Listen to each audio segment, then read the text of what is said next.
Thank you for doing this though.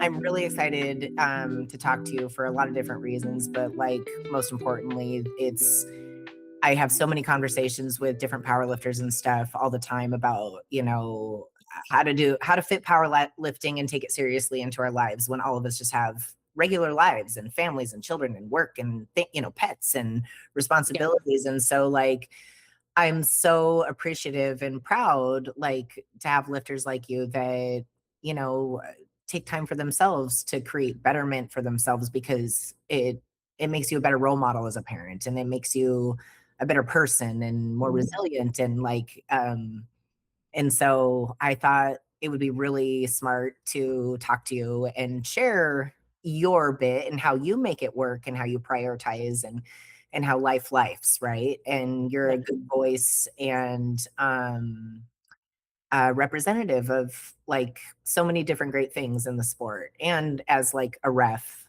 and you're on multiple sides of the platform. So I'm really excited to ask you some questions and hopefully people see this and go like, oh, I can do it too, a little bit more motivation on it just yeah. And especially y- you you have some circumstances too that are like difficult to navigate, and prioritize yourself. And I'm really proud of you. So yeah, let's talk about it.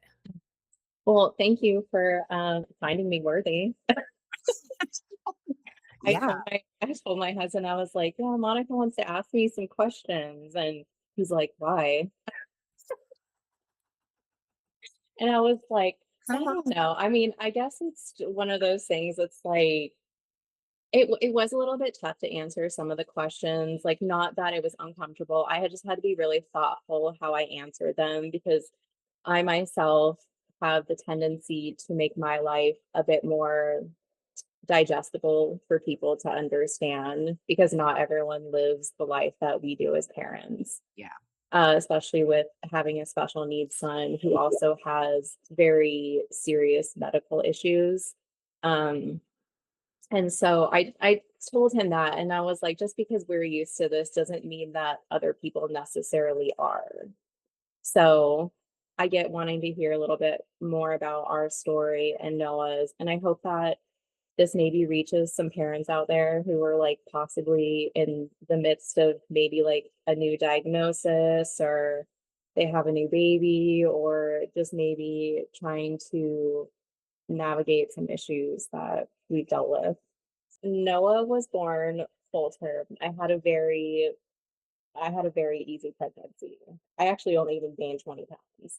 So Amazing. I had a very easy pregnancy and um they had to induce me due to some heart decelerations, which is it's pretty common. Yeah. Um but partway through labor, we started to get some like sort of confusion by what was really going on with him and they didn't think it warranted a C-section. And so we ended up going through the full birth and right away he was taken to the NICU and from there they discovered that he was having infantile seizures due to his oxygen being cut off at some point during pregnancy. Um, and we had spent the first 3 years of his life in litigation for medical malpractice. Hmm. Unfortunately, it didn't end up going anywhere because there wasn't enough evidence, they thought, to continue on with the um, with the medical malpractice. But so I'm trying to go back like 13 years. Yeah, So that's hard. That's a it is hard because so so much happens and um sorry, I'm not being very eloquent about this question. you're okay. Like I said, no rush. Take your time. But yeah, so at birth, Noah was diagnosed with cerebral palsy, which cerebral palsy is in and of itself a very vague and general term. There can be there's just multiple levels of cerebral Yeah. palsy, and it really just depends on what parts of the body it affects. So Noah, for instance, has quadriplegic cerebral palsy, and what that actually means is that it affects all 4 limbs of his body. So you could only be affected in one limb and still have CP. Yeah, So my ex-husband actually had CP, and he had left side mhm, issues, and so he had a gait to his walk and some like hand stuff on the left hand, or mhm, but it was really mild and yeah, in comparison to, yeah. yeah. So CP is actually a lot more common than people realize. It's the #1 lifetime disability. Um, so because Noah was having infantile seizures, he was immediately put on anti-seizure medication, which he was eventually weaned off of at about, I want to say, like 6 to 9 weeks. So he did respond very well to it. And right away, Noah was put into therapies. So right when he got home from the NICU, he was in physical therapy, occupational therapy, speech therapy. Even though he was just an infant, speech therapy was still really beneficial with dealing with oral motor issues and feeding. Um, so he was immediately thrust into work. And as parents, we were immediately thrust into something we were completely unprepared for. You know, Sure. there's there's no book out there that says, "Oh, hi, you're a first-time parent, you're young, you're just married, you have here's a kid who's going to need lifelong care." Yeah. Yeah. And yeah, there's no book out there for that. And unfortunately, the system is just built to not help out parents. So what we had to do is we had to call around to multiple places to figure out how to get him services. Hmm. And we had to call a DDA and get him set up through the Developmental Disability Administration so that when he came of age, he could receive services through the community. So fast forward, I want to say probably when he was 6 years old, and this 6 or 7, and this might have been around the time that I started really training for powerlifting, Noah's seizures came back. And we knew that that could possibly happen because most neurologists will tell you that if you have pre-existing brain damage and a lot of gray matter surrounding your brain, it's likely that seizures will occur later on. Mm. So it wasn't it wasn't a big shock that it occurred. It was disappointing, Yeah. but what was more of a shock was how severe they ended up coming back. And I would say that probably the most difficult and honestly darkest time of my marriage and parenting, probably of my life thus far, was that moment when he was just having so many grand mal seizures, and he was just cycling through so many different medications and nothing was working. Mm. And I wouldn't, and this is one of the questions you had asked me about feeling guilt. And Yeah. I wouldn't necessarily say I felt guilt in doing something for myself, but I was very surprised at how much pushback I got from the people around me for doing something for myself. And it was really difficult because as I was sitting there internally spiraling and everything was just going horribly wrong, I kept thinking, like, you know, you guys aren't the ones that have to live with my reality. Yeah. So as much guilt as they wanted me to feel, I just couldn't because I had to keep going on. I- yeah. Yeah. And that's real survival skill right there, of identifying, like, I need this to keep going. I need a timeout, Mhm. yeah, it's a, Yeah, it was really tough and it was very emotional, and both my husband and I were just at breaking points. Like we didn't know what to do. And the neurologist didn't know what to do, which is like, okay, well, you're the one who's supposed to have answers and you don't. So at that point, he was diagnosed with something called Lennox-Gastaut syndrome, which is a rare form of epilepsy that is um, considered drug resistant. So his seizures never did get under control. He finally got on some medication that helped them a little bit, and eventually did get what's called a VNS implant, which is a little bit like a pacemaker. And it's put kind of under your collarbone, and a wire is wrapped around the vagus nerve, which sends electrical stimulation to your brain.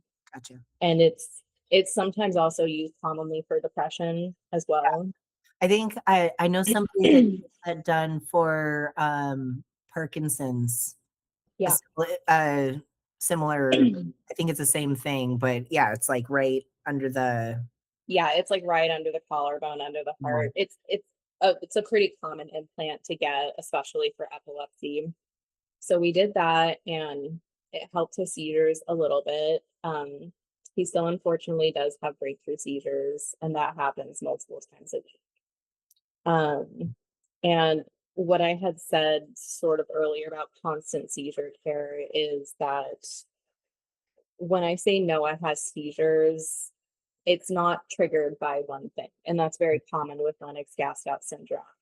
And in fact, Noah was, we figured out that Noah adrenaline was triggering his seizures. So when he got really excited, he would have a seizure. sure. When he stubbed his toe, he would get a seizure. We've seen him have seizures on stairs, in pools, and that's really scary to witness. Oh yeah. I'm not sure if other people have seen people have a grand mal seizure, but it's very scary. And because of that, you might see pictures of him wearing a helmet. It's it's purely for safety. Yeah. Yeah. I would rather him wear the helmet and be Yeah. safe. Totally. 1,000,000%. If I could wrap him in bubble wrap, I would. Totally. But Like, then I would get some looks, but I honestly, you just stop caring. yeah. Doesn't even matter. I had when my twins were little, I also had a toddler, and so I put them in overalls all the time, and it was because Mhm. we would take off like wildfire, and I could just grab them by the harness, basically in the Oh back yeah. of the overalls, and was like, "Judge me, I don't care. Like I'm surviving here." Don't you know that's why they created overalls? Yes, that's what I thought. It was like, oh my gosh, like farmer carry. You just grab them by the back of the harness, and they just go wee. You know, it's easy. But yeah, you just Oh, Ox should add that. Just toddler farmer carry. toddler farmer. Gosh, but by Oshkosh Bagosh. I'm in black and yellow, yes. Yeah. Um, so yeah, Noah still has seizures, and during that timeline, he was also diagnosed with autism, which is also very common with people who have pre-existing brain injuries. Yeah. I'm not saying necessarily the autism diagnosis is specifically common to people with disabilities. I will say that I'll rephrase and say that people with existing brain injuries tend to have autistic tendencies. So, what I mean by that is that Noah is something called a sensory seeker. So, what that typically looks like for him is that he will do stuff to engage his senses, and sometimes that stuff is dangerous. Yeah. Um, and sometimes because because of that behavior, he gets overtired because his brain is constantly in motion Right. due Trying to to find seizure. stimulus and yeah. Yeah. So it's like his body and his brain are honestly just constantly in fights with each other. Because while his brain is saying keep going, keep going, keep going, his body starts to shut down a little bit. It'll have seizures. It'll become uncoordinated due to his CP. And Noah also faces elopement issues, which means that Noah is one of those kids that will run away. He'll run into traffic. He doesn't understand the concept of The danger. safety. Sure. Yeah. So we're very hyper vigilant when it Mhm. comes to him and where he's at all times.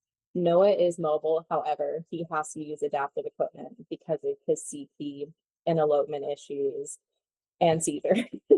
Yeah. It's the trifecta of That it is all. a trifecta of high alert. Yeah, exactly. And And he also does have an adaptive car seat. So what that typically looks like is it comes with extra harnesses, so he's not able to get out of them. It also comes with a lot of head protection, Sure. specifically because Noah also presents with self-injurious behavior. So sometimes he'll hit himself. He's very sweet and he's never hurt anyone else, but he tends to hurt himself. Sure. And some of that is due to sensory issues as well. Wow. So those are some of the challenges we face with Noah. However, I will say he's very sweet, he's goofy, he's lovable. He's a giant big kid who loves video games and monster trucks and Awesome. all of that stuff. Um, and just apart from Noah's needs and everything, that's that's not what's always been the frustrating part for me. It's been working with the system that he currently is in. And I say that because, you know, when we've tried to get services for Noah, those services have always had to come with multiple letters of medical necessity, multiple references. They've come A with lot of denials red tape, and a lot of they've, hoops you have to jump through. yeah, and they've come with appeals. And I mean, even just to get his VNS implant, which I mean, it's one of the number one devices for epilepsy. It's been FDA approved since the 90s. We had to take it up to the head of Sacred Heart uh, because they stopped doing them due to lack of Medicare reimbursement. Mind you, no one's not on Medicare. And it doesn't apply to kids. It only applies to Medicare patients. But they decided to do it because they weren't making enough money off of them. Mm. So we had to spend a year fighting to get it done. Wow. So it's the system in which some of these kids are put in Yeah. that's been the most frustrating part. So, and I'm like, if you give me resources, I can work with it. Yeah. But when I'm sitting there fighting tooth and nail for the bare minimum for someone who actually needs it, it becomes so infuriating. Maybe my lifting is just fueled by just this rage. Rage. Yeah, it's just this absolute rage. Um, I mean, you've been powerlifting for how long? I've been coaching you since fall, but you've been around for a while. So how long have you been doing this? What got you started? well, I've actually technically been lifting since probably like, I don't know, like 2015 or so, but I didn't really have a clear path. It was just something that I had friends that were doing, and I decided to start lifting as well. But I would say specifically powerlifting, I was first introduced to it by a friend who had just competed in her first competition, and I just thought it looked so awesome, and she just looked like she had so much fun with it, and I gave it a shot, and honestly, I fell in love with it. It gave me a sense of direction and purpose that at the time wasn't like or that wasn't focused around aesthetics or the number on the scale, and that was just so like refreshing to go into it with that aspect. And it was completely different from anything else I had done, and it was exactly what I needed at that point in my life. And what has kept you involved in it through different seasons of life? Was it the community or your friends or, It was definitely a combination. I would say powerlifting has really grounded me through the years and given me a sense of purpose outside of being a special needs mom. And you're going to hear me refer to that a lot in these conversations, just because, um, again, I really want people to understand maybe this sort of parenting that maybe they're not used to hearing about. But some seasons I've definitely been stretched like more thin from balancing two kids now and life responsibilities and the years of Noah's medical issues and just navigating like the daily care that goes into him. And it's just really been a constant outlet where that I can remind myself that like I'm capable of just taking care of myself and doing different things. And I always like to sort of say that the weight on the bar is never as heavy as the weight that I've had to bear in motherhood. Yeah. Yeah, for sure. Yeah, I think having that constant something to check in, keep yourself kind of, like you said, grounded. It's, you can step outside of your circle for a second and just have something to work towards that's, your own. It's Yeah. important, and it gives you a sense of community and belonging, and not just, especially like motherhood is like a life of servitude, Oh, right? yeah, for sure. And it's awesome, and it's a privilege that we get to do it, but it's sometimes it's like, I'm more than just a mom, and having that ability to still hang on to some identity and keep working on something as an adult is pretty cool. It's Yeah, to watch people do. exactly. um so let's just talk about that a little bit. Tell me what your day-to-day life looks like with your circumstance with being a special needs mom parent. Um, so this was one of the questions I struggled with a little bit. And not because it was hard to answer, but because, like I said earlier, I have the tendency to make my life more digestible to people who don't live the life I live. And it's partly for their comfort because I will be honest, and I still believe that people are deeply uncomfortable talking about disabilities. And we say that inclusivity matters and that all are welcome, but living this life, I tend to believe that applies only to specific disabilities or those who are able to function at a higher level. And I don't think there's any big surprise, but there's a lot of care that goes into special needs kids. But the level of care can really differ depending on the child. And my son happens to need a higher degree of care. And so, with the day-to-day stuff, some days are lighter than others, but every single day, and I want to emphasize this, every single day is filled with a therapy, a rigorous medication schedule, manual hands-on feedings, hands-on care with toileting and hygiene, utilization of adaptive equipment, daily contact with teachers and therapists, and we always have to observe for seizure activity with him. And I think one thing people don't realize about special needs parenting is that there is a whole team behind this one child. Yeah. And you're the manager of them all. So you're the one in charge of talking and scheduling and doing all the background work with specialists, therapists, doctors, teachers, case managers, all of Yeah. That's that. Yeah, it's incredible. I mean, when you think about like the time management it takes in order to do that on its own, and then, Mhm. you know, is incredible feat of yeah, it's impressive. Yeah. That's a lot. And like, and then we some of us are, I can't even imagine um listening to some of the things that people say are hard.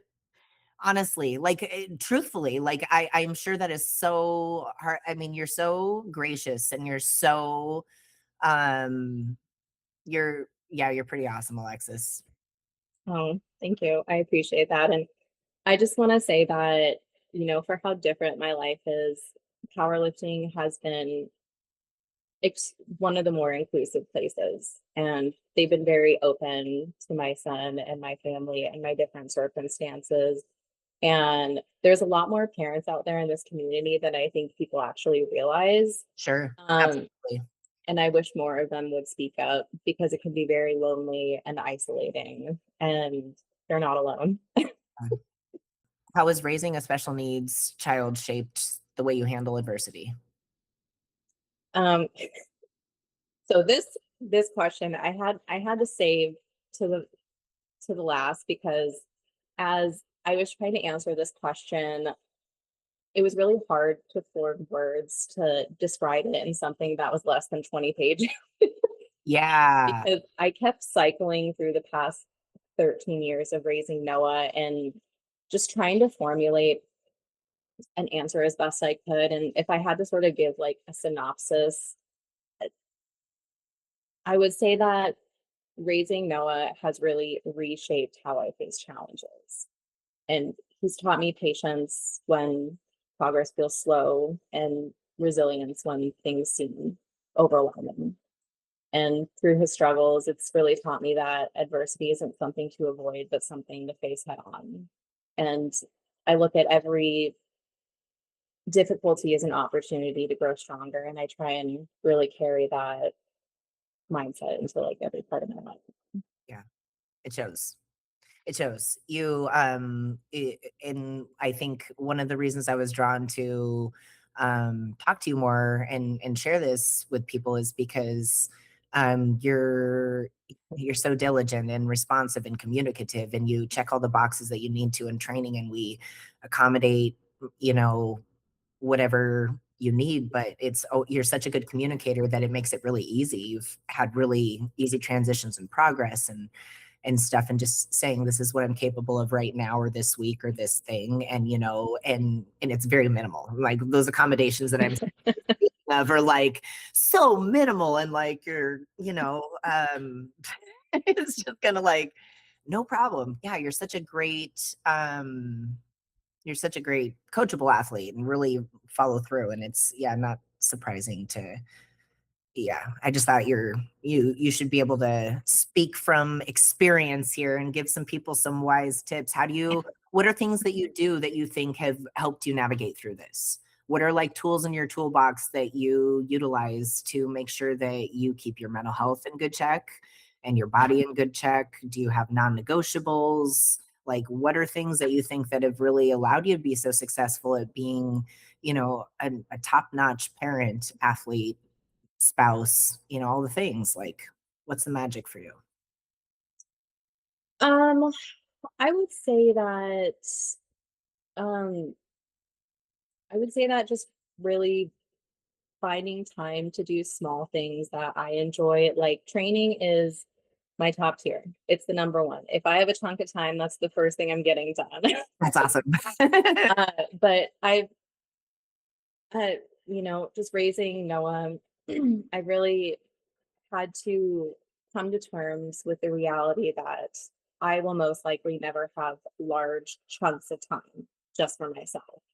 And it's very rare that I get those large chunks of time. The largest chunk of time I do get is training. Yeah. But I think when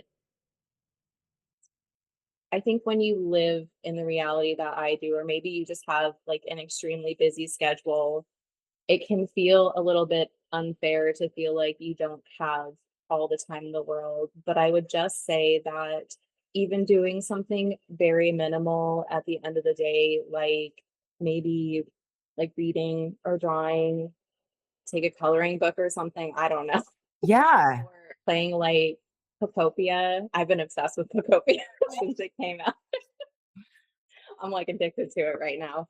But just Awesome. doing something minimal that you can do before bed, like even if it's just like 20 minutes or a half hour, it can help refuel your cup for the next day. Totally. So just take those small chunks of time that you have and just do something that you want to do, even if it's just minutes. Yeah. So on that same thread, uh, you're getting ready to go to nationals in like 10 weeks, which is in Texas, right? Which is so freaking exciting. I'm so excited for you. And so how is navigating that, like planning that and strategizing? You must have support and family and awesome people in your circle to make that happen. I do. And I feel really grateful for that because there's definitely a lot of people in my circumstance who just do not have that level of support. So I know Mhm. that like I'm extremely lucky to have support to be able to do what I want to do. But being 11 weeks out makes everything like feel very real. And Totally. and you've said this before during like multiple programming weeks where you'll send me the email and stuff. And But you're right in what you say, that everything now feels very intentional and every session is serving a purpose. And I guess going into nationals this season feels like the result of a lot of discipline and patience and sacrifice on my side and my support side. And I'm just trying to trust the process and make every week count as best I can. Yeah. And I'm sure you're so stoked that there's so many athletes going to national. It's gonna be so fun. Yeah, I mean, Haley had to get an appendectomy and everything, but I mean, Poor girl. poor thing. Oh my goodness. She just can't catch a break. No, right? But that just is like part of the story of powerlifting too, is like, Mhm. and that's why I keep coming back to this, like I'm having so many conversations with people and I'm telling a lot of my own stories and experiences and stuff. And it's like prep doesn't exist in a vacuum. We can't, Mm-mm. there's no such thing as a perfect prep. And that's why I think you're such a great person, again, to talk to you about this, is because it's like we all need to hear that we're all human and we're all living real lives with real things that people don't see, and aspects that, part of the success of getting on the platform is making it to the platform and succeeding on it, like in whatever that means to you. If it Yeah. means you survive the prep, sometimes Mhm. that's really the success of like, I still showed up and did this. Mhm. But yeah, like it's hard to have a perfect situation and knowing how to pivot and being able to be realistic with those self expectations too. And yeah, you're a very go with the flow person, and I think you're going to have such a great time doing this. Oh, it's gonna be so much fun. I told Haley, I was just like, honestly, like, even if just go in there just to have fun, I Yep. mean, you're gonna be surrounded by like a whole team this time, and you're in Texas. Yeah, it's going to be a Go great have fun. day. Like lifting with friends is the best. Yeah, Like it really, really is. Regardless, it's just a good time. for Um, sure. yeah, like I remember a bunch of us were competed at Fight or Quit a couple years ago, and Nate was one of those people, and he like had to have this minor surgery right before the meet, literally like 3 weeks before, Mhm. and he decided he wasn't going to do it. And then at the last minute, he's like, I'm going to go down there and I'm just going to try and put some, thing together. And he's so glad he did, because it's about that you share through all these experiences, training and prep and stuff with these people. And it's really fun to see the fruition of whatever that is Yeah. together. Mhm. It's cool. I'm Exactly. so excited. Um, has lifting influenced the example you're setting for your kids? Um, I would say so. I mean, as a parent, especially with like the challenge we've have faced, it matters to me to show my kids, and especially my daughter, seeing what resilience looks like in real life. Like, she's always going to have her brother as an example, but I think it's important also to see her mom and her dad realize also what resilience looks like outside of therapy, outside of doctor's appointments, outside of the vacuum that not everyone tends to live in like we do. And I want I want to show them that growth happens through effort and patience and consistency. And she does see that with her brother, but I think seeing other people do will just reaffirm that that's a universal thing. And Yeah. I hope that by watching me push through difficult sessions and staying committed to goals, even if it's 2 hours in the gym or just a few minutes, that they're capable of doing hard things. And I hope they'll end up believing that they're stronger than they think and Yep. capable of overcoming more than they realize. Yep. Absolutely. Um, what do you hope other moms see when they watch you lift, or when they watch this? What do you hope they gain from this? I hope that they can see that strength can exist alongside the challenges we carry every single day, especially special needs parents. And so much of our energy goes into caring for our kids, advocating for them, and showing up for their specific needs. And our lives often require a level of resilience most people don't see. And it's easy to lose yourself in all of that and just be totally consumed by it. And I hope that by watching me train and compete, it reminds even one mom out there that there's someone who understands the weight that you bear, and you're allowed to pursue something for yourself too. Yep. Awesome. If another mom says, I don't have time for that, what do you tell her? Or even if you don't tell her, what do you think you'd love to tell her?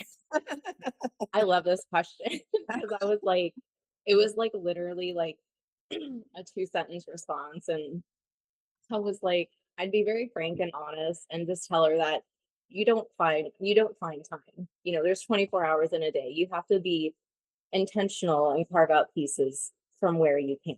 And it's not always going to be perfect. I've definitely had training sessions where I messaged you and was like, hey, I gotta go. I couldn't do these accessories. I couldn't do incline bench. My daughter wasn't up for it. I had to pick my son up last minute. But even just a few moments, those moments add up, and even a small amount of time can refill your cup. Totally. So just Totally. You get just in do there, it and done say what that's yeah, yeah, that's what I'm allowed for that day. And you still showed up. Yeah, yeah, it's awesome. And but you treat it like an appointment with yourself, which is, you know, why you're successful. And like you said, in that time management, you make time for it and you carve that time out for you. yeah, And that's why that really works, is because you treat it like it's serious. It's something, it's a time that you set up for you. And it's like you're making an appointment with yourself. It's cool. yep. I love that. Yeah, you make time, people. You don't skip appointments. No, no. I mean, yeah. Okay. Finish this sentence. Strength means Adapting. some. That was like the first thing that came to mind. I was like, oh, this is so easy. Like, you don't get strong by staying the same. You get strong by adapting. Yeah. Oh, you're amazing. It's the easiest question you ever asked me. That's funny because it's like the shortest one, and I would have just sat there on it for a long time, having like existential dread over what strength means. Your children watch this years from now. What would you want them to understand about this season in your life? I really loved this question. I think this was probably my second favorite one. And Good. I hope they understand that this season of my life was just about showing up and showing up for them, showing up for our daily challenges that we face, and still showing up for myself. And I would like to tell them that they were both the biggest reason for me pushing forward. And each one of them individually has taught me so many important lessons that I think it takes people years to learn. So I'm very grateful for both of them. And Yeah, even though we face so many challenges with Noah, I think it has only made me a better person because of it. totally. You realize your the strength you didn't know you had, kind of a Mhm. thing, because it's a job that you show up for. You're you're Yeah, committed to, you're passionate about, and it's like there's no um yeah, it's a non-negotiable, right? And so it forms how you treat everything in your life. And I think that it makes you better for having challenge and refining the person that you are. And for it's sure. yeah, challenges make us stronger. When we quit being challenged, then we quit growing. And Absolutely. so sometimes, yeah, I think personally, it, I think that's the best way to look at the adversities that we face. Are, at the end of it, I am going to persevere and succeed, and I'm going to be better for it, Mhm. regardless. Is there anything else you want people to know about you and things that you have the platform here to say whatever you want to people? Um, I would say this is, I would just say that please make time for yourself. That's like, especially as moms, and I speak for dads too. I don't want to leave dads out of this Totally, totally, either right? because My husband also puts in a lot of work with my son as well, so I don't want to leave dads out, but please, please make time for yourself. Like, I can't stress this enough. Like, even if it's just a few minutes, and I give this perspective from like having to live with the reality that most likely we will be raising our son into adulthood. He will be living with us forever, and he will always need physical care in some capacity. So please take care of yourself. Please pick up some weights. Please do something functional.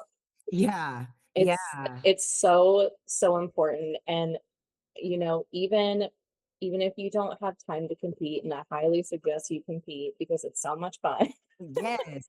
And you get to know people so much better. Just find a community out there that is going to refill your cup. So, but please take care of yourself. Yep.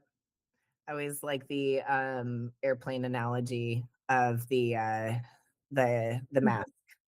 You know, Oh, like, the gas. Oh, I almost had my mug out and I didn't. It's in the dishwasher. Ah, should um, we all pack in mugs for national? close our pops mugs. Um, totally brain farted. The airplane mask thing is like if they instruct you when you're in there, if your mask drops down, put yours on before you help your child or the person next to you. And it's because if you don't have oxygen yourself, you're not going to help anybody yourself. So it's that whole, you have to take care of yourself in order to take Hmm. care of other people. And Oh, 100%. yeah, and it's easy to lose sight of that when the task at hand is overwhelming. Yeah. I would also like to say that please, if you're in powerlifting, please volunteer for a meet, spot and load. That was one of the questions that we didn't get to, and that's Yes. totally fine. Sorry. But I would just like to say, please volunteer. Even if you're not a ref or don't have enough competitions under your belt to be a ref, it's so beneficial to just get out there and spot and load. Or maybe you want to learn a little bit more about the scoring system or lifting cast. But powerlifting is really shaped by those willing to give their time so they can lift Yes. others up. And I wish more people would just take the dump and just volunteer, Yeah. even if you're so nervous to do it. Like, it's totally fine. Everyone in the background knows that you're nervous, and the lifters appreciate all that you do. Yeah, and as a ref and athlete myself, it makes you a better lifter. Oh yeah. You're on the other side of the platform in a different way, and you see things differently. It gives you a different perspective and a higher level of respect for everybody doing their part to make it all happen. I couldn't Mhm. agree more. Yeah, absolutely. And this can segue into being like, we need spotters and loaders Yeah. for So anyway, yeah, for what our we're kind team. of saying is like, could really use a few extra hands here and there. Yeah, totally. Need some Yeah, spotters and definitely. loaders and male refs. Oh my gosh, yes. We need more male refs too. Absolutely. All right, my friend. Thank you so much Yeah. I for hope that, you know, all the answers were what you were hoping for. And well, and it, like I said before too, it's like it doesn't matter. It's your real life experience, and that's what people need to hear. Is not Mhm. the sensationalized, digestible version necessarily. And sure, yeah, I mean that's. I think when we don't confront things that are uncomfortable, like you said, it alienates people, and it makes, we need to face things that are uncomfortable and face topics that are hard because it's real. But like I listen to enough people as a coach to have pity parties, and I'm just think to myself like, well, lucky you that is your hard part in life, Yeah. lucky for you. Like, I don't want to say that because obviously they're having their own existential crisis, Yeah. it's like, I just want to go like, I know people that have such a difficult fucking situation. It's so hard and it's so impressive that you're so able to do it. And more Yeah. people need to see that as inspiration of like, I can get off my butt and do something with myself, because you're no good for your family. You're no good for your children. You're no good for your spouse. You're everybody around you if you're not taking care of yourself and filling your cup. And if it's not Mhm. powerlifting, it could be anything else. But it's, like you said, it's a matter of taking time for yourself and doing that. And it's so, yeah, I listen to some pity parties sometimes and I'm like, listen here, I'm going to show you a real story. This lady is doing it well. She's doing it better than well. She's doing it so freaking well. And she doesn't complain about anything. At least I Oh. don't hear it. I hope you complain to somebody because you got to get stuff off your chest. But yeah. Yeah, definitely. And I'm on like Facebook groups for like special needs moms and stuff. And some of the stories that, or some of the posts that people post are just so heartbreaking. Like, Yeah. moms are just like, I can't work a full-time job and I can't take care of my medically fragile child at the same time. What do I do? I don't have any friends. I don't have a support system. And it's all just so very heartbreaking. And I do feel personally grateful that the powerlifting community has been just so wonderfully accepting of me and my situation. And my son has gone into the gym with me before, and everyone is just so warm and welcoming to him. And um, it's funny because one of Noah's caregiver, who it is a friend of mine, but she's contracted to take care of him. Yeah. She's actually from the gym as well, and I'm really thankful to just know so many people within my friend group who people might not know that this is the sort of stuff they do, but they do because nobody talks about it. Yeah. Yeah. Yeah. But I mean, I think too, it's hard also, um, it's hard to feel like you have a voice to say something and it not be misconstrued as something else. How you might be viewed, how you might be interpreted, how that might look, it's a uncomfortable thing. But thank you for being open and being able to willing to talk about this. Because Oh, I think it's so absolutely. important. I do too. Yeah. And like you might see me post like a bunch of stories about very like random like political issues. And I was talking to my friend the other day when you were specifically talking about like, especially as like maybe coaches or someone who has a platform, you don't want to say something that might be like misconstrued or almost even having an opinion about something because Yeah. you almost want to stay neutral. And I was telling my friend the other day, I'm like, some people have the privilege to not be political, but there's so many people whose lives are shaped by politics and the policies that are happening. And we just generally need more advocacy out there Agreed. and just in something you believe in. It doesn't necessarily have to be disability if that is not, if that's, not something you're used to. Maybe it's like the foster care system, or maybe it's, I, I don't Yeah, know. but agreed. Like if people don't advocate, then resources aren't there. Mhm. Yeah, Awareness isn't exactly. there. Support isn't there for each other, and we're all capable of supporting.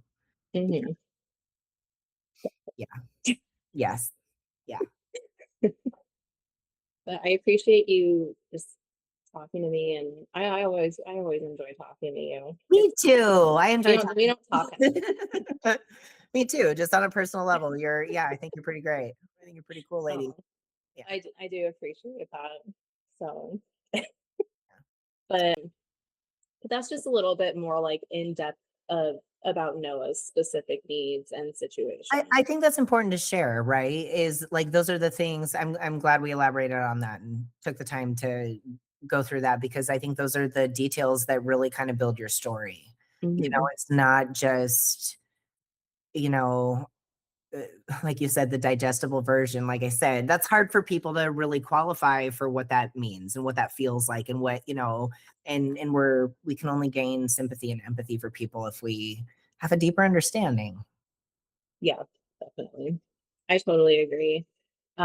And I'm glad I did elaborate a little bit, because when I say special needs and disabled and stuff, I think people just generally are curious, what does that actually mean? Totally, because Yeah. it is a, like you said, even just in its own regard has Mhm. a wide spectrum of varying degrees. And Mhm. so when we generalize it, that could be a number of things. Yeah. And I think sometimes, or I think people are sometimes a little bit nervous to ask me about Noah specifically. Yeah. I can kind of see it in the back of their minds. They're sort of wondering. And I would hope that, if people see me at like a meet or something, or just, I don't know, in the gym walking around, I hope that they're never scared to ask me more about Noah. I'm more than happy to talk about him and specify. I think it's just sometimes, you're right, it is the digestible part, but it's also a sort of a numbness on my part as well, because I live this life daily. Yeah. Like, everything I talk about is totally normal to me. Yeah. Like, it's second nature to me at this point, that it's like, because I know it, I don't relay it. But never, never be scared to like ask me questions, or maybe you might have, your own kid who you have a question about, who you're scared to ask the doctor, who, maybe you're scared of the answer it's going to lead to. Or You like know? successes and how you've navigated the system that's really difficult, or at least Yeah. things that are, because that's the other thing too, is like it's like this secret It like it how to it get it it really done. is. And if anything we can learn from each other is sharing those things, like, hey, this was really hard and it wasn't an easy system to navigate, and this is where I didn't succeed, and these are where things, the Yeah, avenues I was able to navigate. yeah, Be exactly. the squeaky wheel. And I mean, you're right, exactly. And with Noah, it's kind of cool, because yeah, I'm not like a PT or OT by any like stretch of the mind, but it is very cool to be in the perspective of having worked very closely with OT, speech, PT, and different levels of therapy throughout the years, because you learn so much about the body and how it functions and how it moves and what connects with each Mhm. other. So that's been like another lesson that has been really cool to learn about Noah. And we've tried so many different levels of therapy. We've tried aquatic therapy, we've tried music therapy, we've tried equestrian therapy. Yeah. And there I mean, there are resources out there, hard to get into, but there are resources. And if you have any question, or I guess if anyone has any questions, I would hope that if they recognize me, they would feel comfortable with coming up to me like, how do I get to these resources? Yeah. No one can freaking tell me. No one knows how to. I can't get a pamphlet anywhere. Yeah. Yep. So I'm an open book for the most part, I think. So, Good. yeah, Awesome. yeah, That was great. That was really good. I'm glad you touched on all of that. Um, good. I anything hope I hope you can edit all This this is to gonna take make me this some more days, but yeah, eloquent. I'm definitely gonna no, this will be so good. This is so good. No, this is great. Oh, good. Yeah. Anything Yeah, I'm else? I don't think so. I mean, that's, yeah, it's been a productive conversation, and Totally. yeah, I'm No, glad and to. sometimes it is a matter of like, I mean, with the questions and stuff and kind of unleashing those a little bit and seeing where things go. You just never know with conversation. And I'm glad that, yeah, we talked a little bit more what that looks like. Mhm. Yeah, exactly. So it's been a fun combo. Good.